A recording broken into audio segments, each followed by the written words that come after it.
Hello, everyone, and welcome to another episode of Sporting Directions, proudly sponsored by Tsunami Teamwear.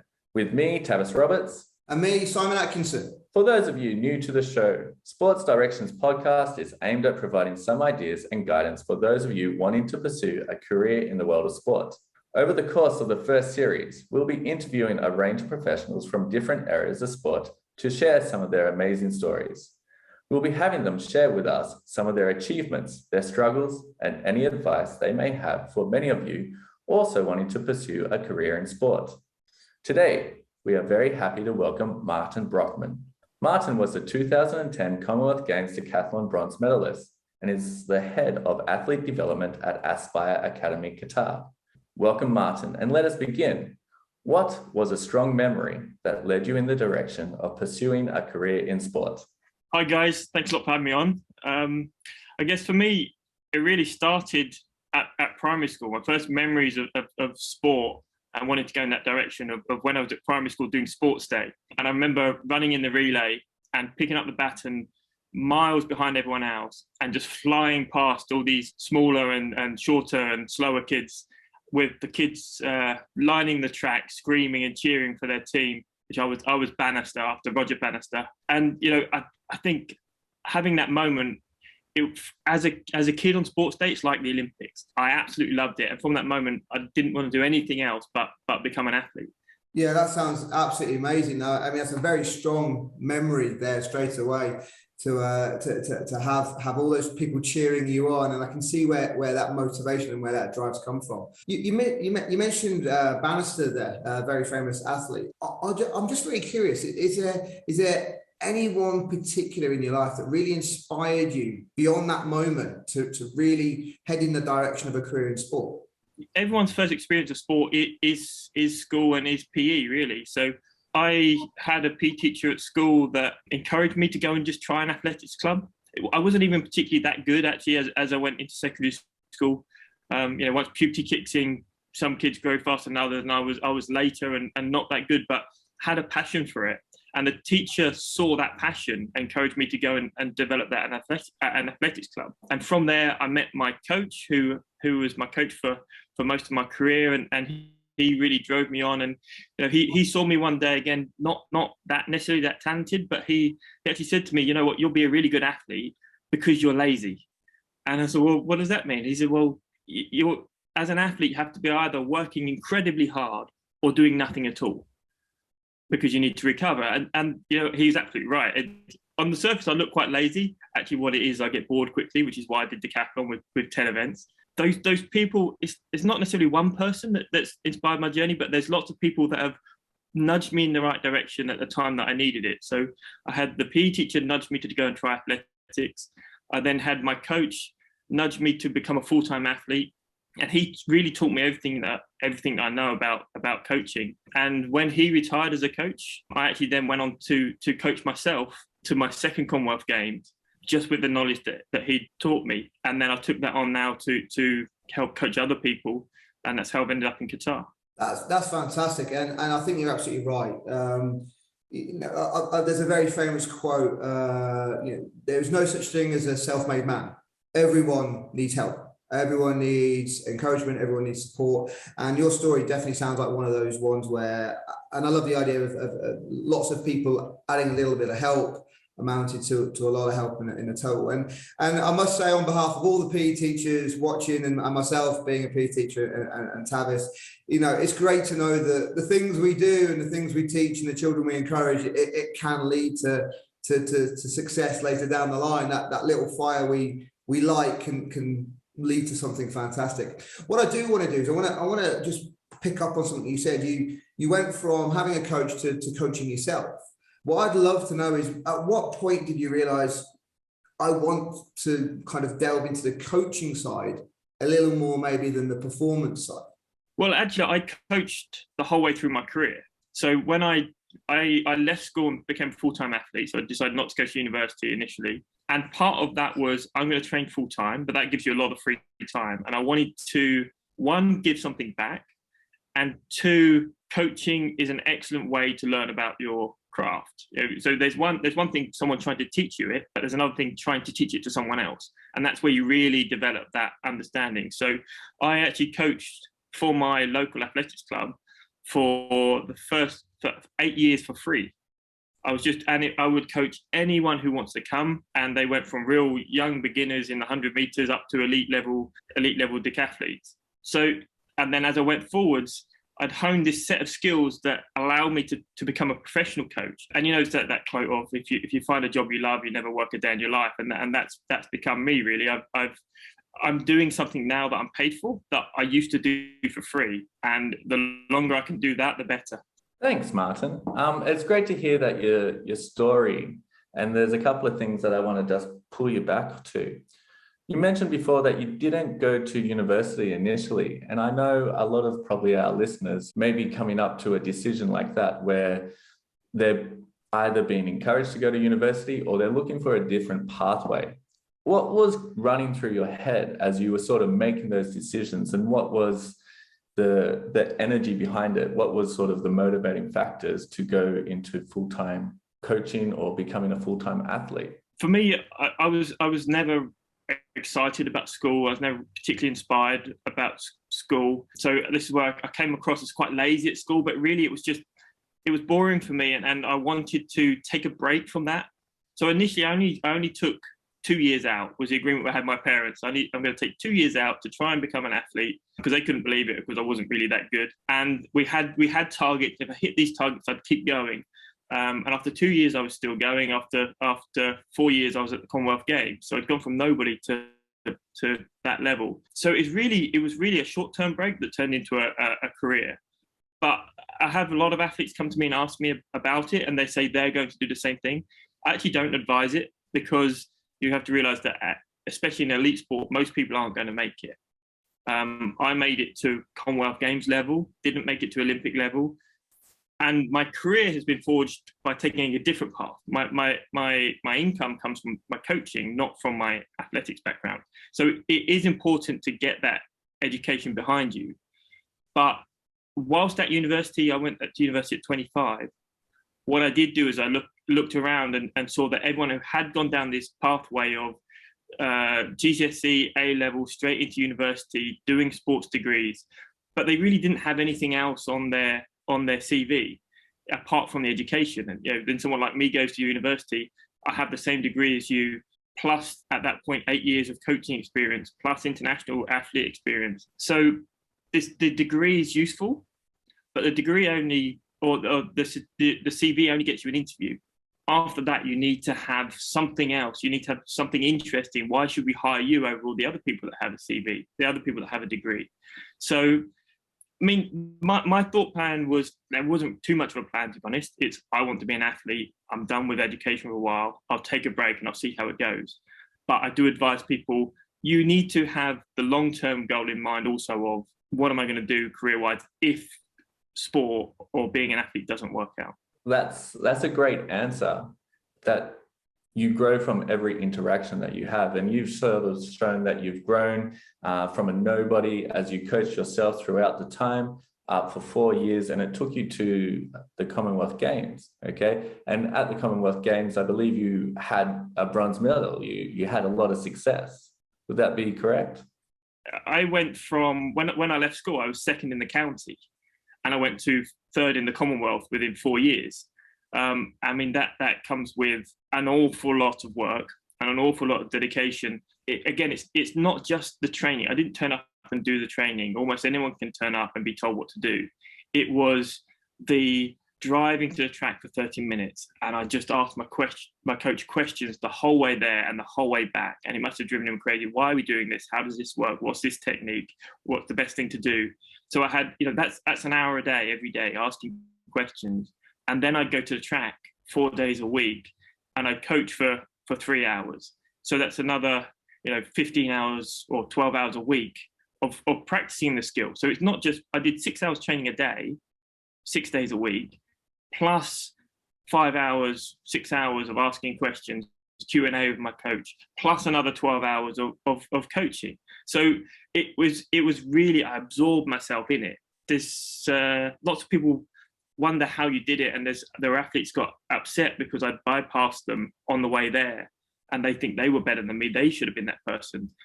But they were doing their training, then they were going home and playing PlayStation. I was doing twice as many hours of basically educating myself as I was doing training. It sounds like you really immersed yourself in this whole environment of becoming a decathlon athlete through the coaching, asking questions, always growing. That you invested, and this could be a difficult question, that you invested so much time and were able to get to the Commonwealth Games, and you did come third. Did you aim to get higher, or were you happy for it? Did you see it as a failure?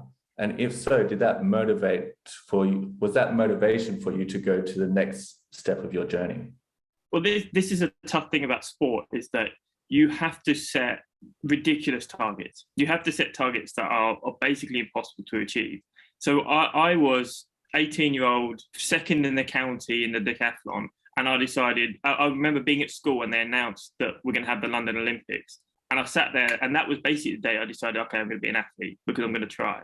You never get this opportunity again. And the chances of me getting there are slim to none, but I'm going to try. And on that journey, the Commonwealth Games qualifying standard would be about where I need to be tracking towards it. So I'm going to try and qualify for the Commonwealth Games. Actually, the qualifying was 7,430, and I scored 7,433, something like that. I really scraped across the line just to qualify for the Commonwealth Games. But then once I was there, I had nothing to lose. So I had the competition in my life, won a bronze medal.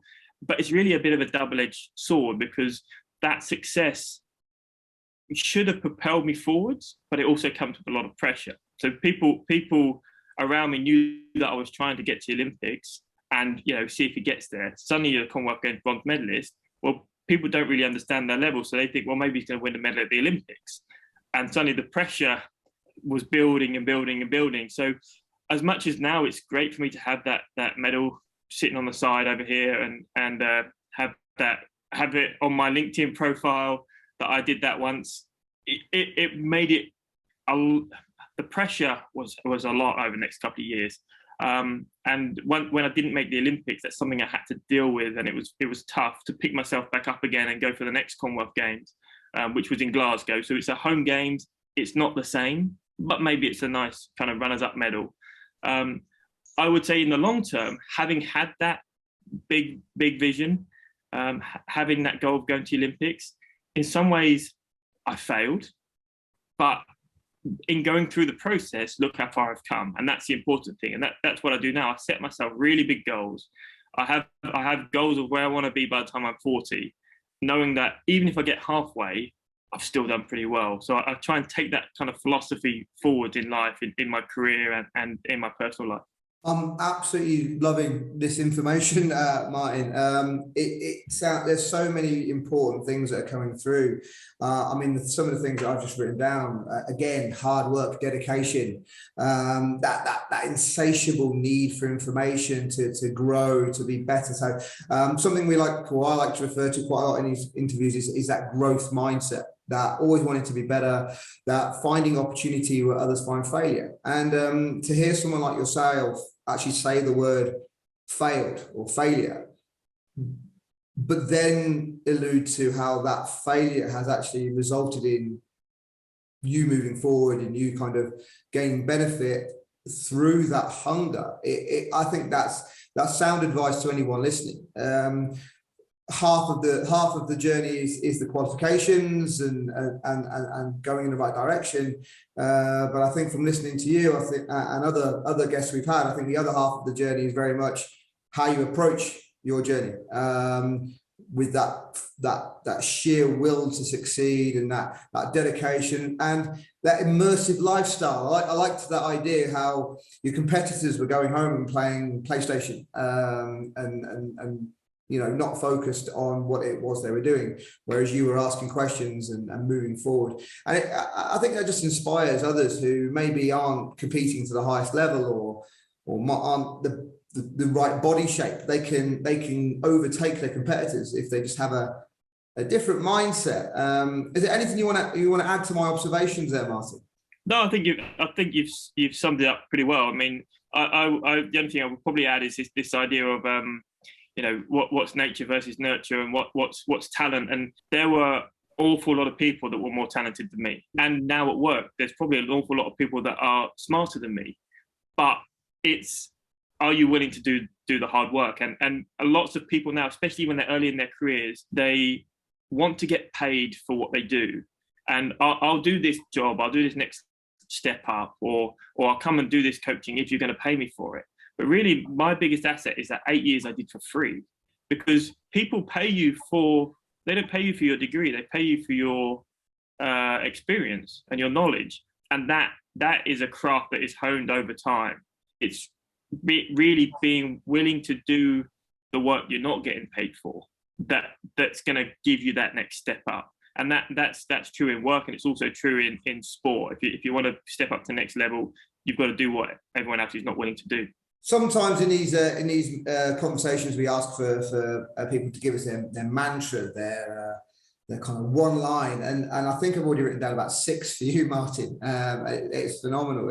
I could write a book now on all these little mantras, but I love the idea of you don't get employed for what you know, you get employed for what you do. And I do love that idea, and I do certainly, from my own experience, recommend anyone listening at university to take the time to go out and do volunteer work, and take the time to go out and give back. And I think that's key, to give back, and that's important for our souls, and becoming good people, which is still just as important as getting that job you want. And back to the good old saying, hard work beats talent if talent doesn't work hard. And I think you're a real, true, shining example of that, Martin. So thank you for that. My next question really is, you've kind of answered it, but I'd like you to kind of really pinpoint for me any particular setbacks you had in your career, whether it be as an athlete or as a coach, and how those setbacks affected you moving forward. Well, I mean, obviously, in terms of my athletics career, obviously we spoke about the Olympics, and that was a tough day. The day you realise that dream is over, and that it takes a lot of resetting. And the same thing happened the day I finished my last decathlon. I crossed the finishing line, and I kind of, okay, that's that done. That's 10 years flown by. What to do next? And also, what was the point of that? You know, I'd been an athlete for 10 years, competed for Great Britain, 2 Commonwealth Games. I've got a medal, and then now I've crossed the finish line. Well, someone else is that guy now. What to do next? And you have to learn how to reset, realign, find your next goal. But I would say that you have these big setbacks, and that's just about restructuring, learning from the past and going forwards. Probably my day-to-day setbacks are, I'm 35. I look about 25. That holds me back sometimes in terms of, when you're at work, I'm in that unique position of, I'm 35 years old, but I've got almost 20 years of coaching experience. But what I look like is a retired athlete who started coaching 5 years ago after retirement. I look young, I look new, and yet I've got 20 years of experience. People don't see that experience necessarily straight away. So the whole time I've been coaching, I've had a 45-year-old, 50-year-old man versus 25-year-old. Well, we go with the 50-year-old. He must have more experience. He must have more knowledge. And I've had to kind of fight that way and prove myself at every step. And I'm still doing that now. To be head of athlete development as a 35-year-old is pretty good. I'm happy with it. To be looking like a 25-year-old doing that job, you look like you're out of your depth. And you have to, when you're dealing with high-level medical staff and these kind of people, you have to prove your worth. But again, that you can prove your worth by having done the hard work in the background. There's a reason you're there. And if you go in with the confidence, knowing that actually I have 20 years of experience, I had the same experience as you, it gives you that confidence to keep going. But day to day is something I have to kind of fight with. Hey, Martin, I want to just draw you back, and hopefully by the end of this question, you'll be able to answer your own question. What was the point of it? Okay. As you said, you have countless years, or 20 years, I think you said, of coaching experience. You've gone through and participated in 2 Commonwealth Games. You've done a tryout for the Olympic Games. But though you may have just got a physical medal from it, what sort of mental attitudes or what sort of relationship skills did you get from all of this? Like, what was the point that you got? Where did you grow? When you're an athlete, you only care about the medals. You only care about breaking your personal best and moving forwards and across the line and realize that, even after the Commonwealth Games, I was bronze medalist. I had about 2 weeks of partying and celebrating, and then everyone moved on with their lives. And I really had to reflect and say, what was the point of that? And I realized that it's not about me. If I hadn't won the bronze medal at that time, someone else would have won it. And actually would have been another English guy, and he would have been in the position I'm in now. And you realize that as a sports person, it's all about you. It has to be all about you. But the big picture is about putting on a show. The Commonwealth Games, the Olympics, it's all about putting on a show to inspire the nation. And it's inspiring them to be fitter, healthier people. And then as you go down that route of, well, what do we inspire them to do? It's not just to partake in sport. We have to inspire the next set of Olympians, but we're trying to inspire people lower down to partake in sport and to get all those positive benefits out of sport. So that's where I've realigned now and said, well, I've done the inspire the nation part. The next part is to go down and to work with either the next group coming up to help them to inspire the nation, or it's to go down to the bottom and to really work out what it is that you get out of sport. What are the positive benefits of sport? And that's where I'm at now. This is where I do the work with schools, and I'm trying to teach these things. How can we give students a positive first experience of sport, but also the psychosocial, the behavioural aspects through sport? And that's what I'm trying to develop now. But these are things I got out of sport in the long run. I think I came out of it as a well-rounded person, and I think we can actively build that especially into PE, where it's more about exposure, it's about fun. That's what I'm doing in my job now as head of athlete development. It's not just doing sport. It's not about, at a young age, trying to pursue medals. It's about what do you gain through the pursuit of performance. It's a change of perspective to go from all about competition to the benefits of sport. And whereas we can make sport more inclusive, it doesn't have to just inspire the top tier people or the people that can run the fastest or jump the highest or anything like that. But being able to include everyone just by changing the perspective, by saying sport is for everyone, there is benefits for everyone. It's not just about competition. It's great to hear, and as yourself, as a medaled athlete, to be able to say that as well. What I want to ask now, you've had 3 sort of distinct parts of your career. You've had being a coach, you've been an athlete, and now you're moving as a head of a department, inspiring the younger people. What advice would you give to somebody sort of starting out who would like to sort of maybe follow in your footsteps, or at least be inspired by the journey that you've taken?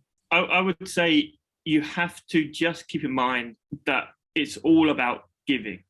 It's all about giving. I see the coaches that are all about having the best athletes, and my athletes win the most medals. That's very ego driven, and it's all about you. And that's not how performance is made. And 2, my biggest philosophy is that when one of my athletes does well, I have to say, congratulations, did a great job. When they don't go well, this is my responsibility. And that's quite hard to do, because most people want to feel like they're brilliant at their job. Most people don't want to take responsibility for the failures. But that really is our job as a coach. And if you can keep that in mind going forwards, that's how you inspire a team around you in a managerial role. It's how you inspire athletes when they're going through the same thing as I do, having big goals and not necessarily making it, but you've got to inspire them to keep moving forwards. And it's this idea of giving, constantly giving, rather than trying to show how great you are at what you do. If you can be that person that people can go to because you're going to serve others, people will reward you for that in the long run. Short term, it's show how great you are, take the money, take the accolades, take the medals. Long term is, here's someone who can help us. Let's bring him in. And I think that's what served me going forward. I love this word that keeps coming up, inspiration, inspiring, in all of its forms. It seems to very much be the key to this interview and the key to some of your success, Martin. I hope you don't mind me saying that. You've inspired as an athlete, you've inspired a nation as an athlete, and now you're inspiring the next generation as a coach through creating these positive relationships with activity, movement. My real question is what's next? What's over the horizon for you, Martin? Where do you see you going? What mountain do you want to climb next? What thing do you want to achieve in the next few years? Well, I mean, I've having done kind of the whole thing. I've done the elite level. I've coached with the Great Britain junior team for athletics, and I've also worked right down in the grassroots. And in Aspire, I started off coaching the development athletes, age 11 to 14. Then I became head of jumps with our athletes aiming for the World Junior Championship. And I've really been able to kind of narrow in on, one, what I enjoy, and two, what I think I'm really good at. And I think what good at is this idea of inspiring young people to absolutely love athletics. And with my elite level knowledge, I can break that down to a level that's right for them. So I can see the pathway the whole way through, but I love coaching the younger athletes and teaching them about athletics and teaching them the fundamentals. So what I've started to do is to really put that together. I'm building curriculums for schools, which is my kind of dummies guide to high jump. Here's a lesson plan that I use, and it always works. And so I've been putting kind of collections of those together, putting some resource together. And my aim now is set your goal big. My aim is to become the leading guy in the world for athletics in schools. You want to know about athletics in schools? Come see Martin. He's the guy. That's my aim, and it's kind of my North Star. I'm working towards. I've got my job at Aspire, which is a great playground for me to practice these things and to try out these things. But I really want to kind of try and share that knowledge with guys like you, teachers all around the world, because there's no one really doing that at the moment. And as I speak to teachers, they're struggling, just scrabbling around for lesson ideas, lesson plans, and I'm sitting here with hundreds that I could share with you. So my plan is keep doing what I'm doing at Aspire, keep trying to improve the athlete development pathway here, but at the same time find ways to share that with other people doing the same thing. Yes, and on behalf of the PE teaching coaching community, Martin, I can't thank you enough. I've already delved into some of your curriculums, looked at some of your resources on tests, and anyone listening, we're going to put a link to those resources on the description to this podcast. And I do recommend anyone and everyone who is thinking about teaching athletics, coaching athletics, has a look, because they are fantastic resources, Martin, and they're very well structured to kind of be used at all levels. So thank you, Martin, ever so much for putting all those together. They're very, very helpful. I've got a bit of a cheeky question and something that I personally want to know.